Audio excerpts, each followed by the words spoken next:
take a look at the data breaches that are currently going on, the different cyber crimes that are occurring, it's companies that should know better. SolarWinds, for example, should never have been compromised, but they had a bad password. The SolarWinds 123, maybe had an exclamation point. I can't remember at this point.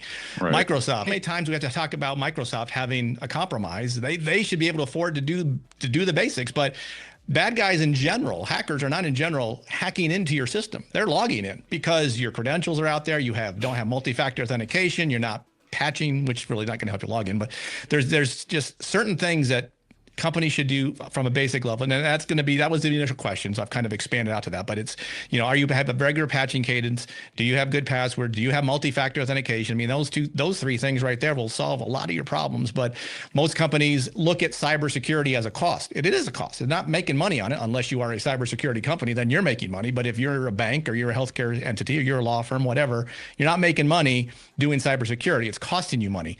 But what they fail to realize, and maybe this is the biggest basic they don't realize, is that single loss event, if it were to occur, is going to cost them millions of dollars on average. The average cost of a data breach is $4.5 million at the last time I looked.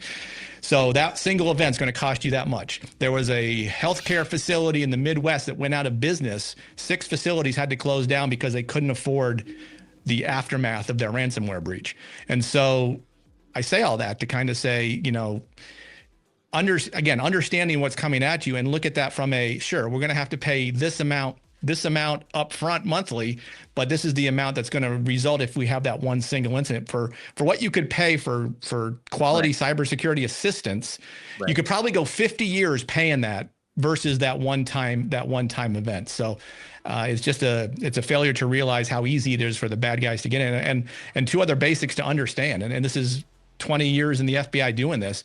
There's a couple hard truths that companies need to understand if they are compromised or targeted. 1, probably no one's getting arrested. And if you lose money, number 2, you're probably not getting their money back. Now, there are exceptions to all that, right? That does occur, but it's the exception rather than the rule. I actually want to jump on this MFA discussion and back to the basics that we're just having.